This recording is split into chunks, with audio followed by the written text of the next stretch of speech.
L'entrepreneur à succès n'est pas comme monsieur et madame tout le monde. Physiquement, c'est le même. Mentalement, il est bien différent. Et dans cette vidéo, je vais te donner 7 manières de façon de penser propres à l'entrepreneur à succès. Mais juste avant ça, intro.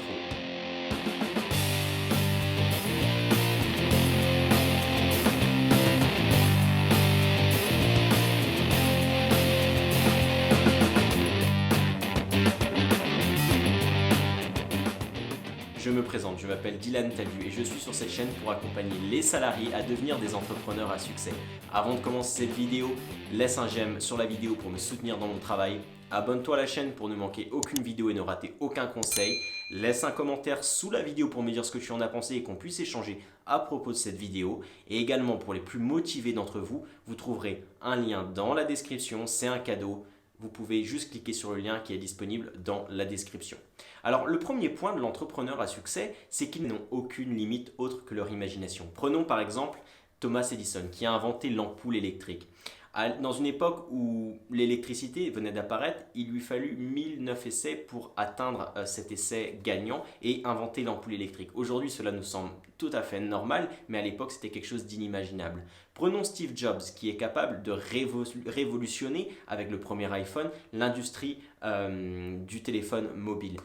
Ou alors, également, nous pouvons prendre le cas d'Elon Musk, qui aujourd'hui révolutionne 3 industries, qui est l'aérospatiale, également les voitures, le domaine automobile avec la voiture électrique Tesla, et puis également le domaine de l'énergie renouvelable avec SolarCity.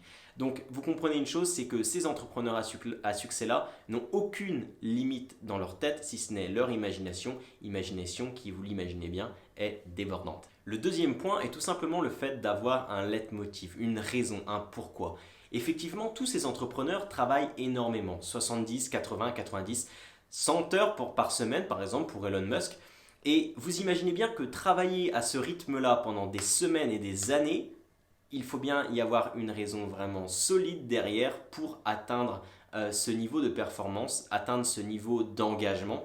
Et c'est le deuxième point, c'est vraiment que tous ces entrepreneurs à succès ont un grand pourquoi derrière eux. Le troisième point, c'est que l'entrepreneur à succès est capable de prendre des décisions fortes, effectivement. Prenons l'exemple de Hugh Hefner. Hugh Hefner, qui est le fondateur de Playboy, a été capable d'intégrer le premier homme noir sur la télévision dans une émission de télé qui était la sienne, dans une époque où les États-Unis étaient en pleine crise avec la ségrégation raciale.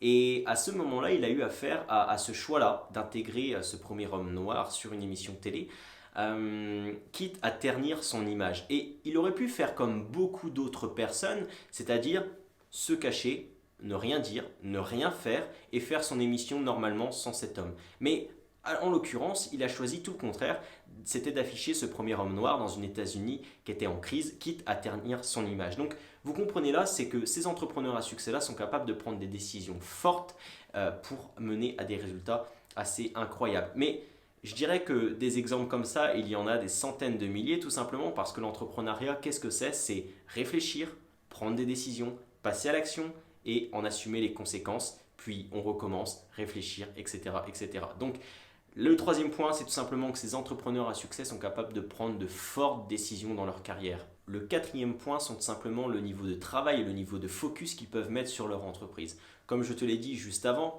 ces entrepreneurs à succès travaillent en moyenne 70, 80, 90, 100 heures par semaine sur leur entreprise et ils sont capables d'avoir vraiment une concentration maximale pendant leur journée et de passer massivement à l'action.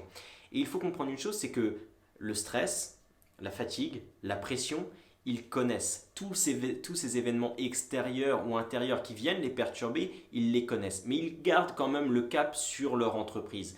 Et ça, c'est vraiment quelque chose d'important et qui caractérise l'entrepreneur à succès, c'est que ce sont des grands travailleurs, ils se caractérisent eux-mêmes comme de grands travailleurs, ce sont vraiment des hommes d'action, des personnes qui passent à l'action et qui savent que le travail est une clé du succès. Donc le quatrième point, c'est le niveau d'engagement qu'ils effectuent sur leur entreprise. Le cinquième point, c'est tout simplement qu'ils font de chaque opportunité, chaque problématique, chaque difficulté extérieure qui leur arrive, une opportunité pour grandir. Effectivement, quand nous recevons une difficulté, il y a deux choix. La première, ça peut être d'y faire face, de prendre cela comme un challenge qui va nous faire grandir, ou le deuxième choix peut tout simplement être de se recroqueviller sur soi-même, de prendre cette difficulté en pleine face et de subir cette difficulté. Mais cela ne nous fait pas forcément avancer et c'est vraiment une caractéristique de l'entrepreneur à succès, c'est que cette difficulté, cette problématique, il la prend, il essaye de la résoudre du mieux possible et d'en faire une opportunité pour grandir personnellement ou professionnellement. Le sixième point qui est très proche du cinquième mais qui est quand même légèrement différent quand on le voit sous un différent angle, c'est l'échec. Effectivement, l'entrepreneur à succès connaît lui aussi l'échec, fait face aussi à l'échec, mais il sait que l'échec, s'il n'est pas définitif, si on n'abandonne pas lors du premier échec, n'est juste qu'une étape au succès. Il sait que c'est une étape nécessaire pour atteindre le succès et que ce n'est pas tout simplement quelque chose de définitif qui doit nous stopper dans notre aventure entrepreneuriale. Pour cet exemple-là, je vais te prendre un exemple qui est ultra connu, c'est l'exemple de Thomas Edison au moment où il inventa la première ampoule électrique. Il lui fallut plus de 1000 essais pour réussir à inventer la première ampoule électrique. 1000 échecs. Et quand on lui posa la question, qu'avez-vous pensé, monsieur Edison, quand vous avez réalisé plus de 1000 échecs avant d'avoir cette première ampoule électrique? Il répondit tout simplement, je n'ai pas échoué 1000 fois. J'ai trouvé 1000 façons de ne pas faire une ampoule électrique. Donc vous comprenez un petit peu, via cette phrase qui est très simple, l'état d'esprit de l'entrepreneur à succès. C'est juste une façon de penser qui le permet d'atteindre ses objectifs coûte que coûte, malgré les échecs. Le septième et dernier point mental de l'entrepreneur à succès, c'est tout simplement sa soif d'apprendre, sa soif d'apprentissage, sa soif de croître grâce à la formation, grâce au savoir. Effectivement, l'action et le savoir, quand ils sont combinés, est une arme redoutable pour atteindre ses objectifs et atteindre le succès, la réussite. L'action seule est quelque chose de primordial et quelque chose d'ultra important. Mais passer à l'action dans un sens qui ne nous mène pas forcément vers nos objectifs va nous faire perdre du temps, de l'argent, de l'énergie. Par contre, passer à l'action en passant l'action dans la bonne direction, parce qu'on a le savoir adéquat avec ce passage à l'action-là, va nous faire atteindre nos objectifs très rapidement et va nous faire gagner du temps, de l'énergie et de l'argent. Voilà, on a vu ensemble les 7 points clés, les 7 points mentaux de l'entrepreneur à succès. Alors il y en a plein d'autres, mais je t'en ai pris 7 ici qui à mon sens me semblent important. Il y en a plusieurs, il y en a plein d'autres. Ici, je t'en ai pris l'exemple de 7. Et ce que je t'invite à faire maintenant, c'est très simple. Si tu t'intéresses à l'entrepreneuriat, tu es salarié, tu t'intéresses à l'entrepreneuriat, tu veux entreprendre et que tu veux devenir un entrepreneur à succès, ce que je t'invite à faire, tu as juste à cliquer sur le lien dans la description. Je t'en ai parlé en début de vidéo. Dans la description, tu trouveras un lien. Tu as juste à cliquer dessus. C'est pour les plus motivés d'entre vous. Il y aura un cadeau. Je vous l'offre. C'est exclusif. Et voilà. Je vous remercie d'avoir regardé cette vidéo et maintenant je finirai cette vidéo comme je finis toutes mes vidéos. Si tu veux devenir le leader de ta vie, tu sais ce qu'il reste à faire, tu dois passer à l'action.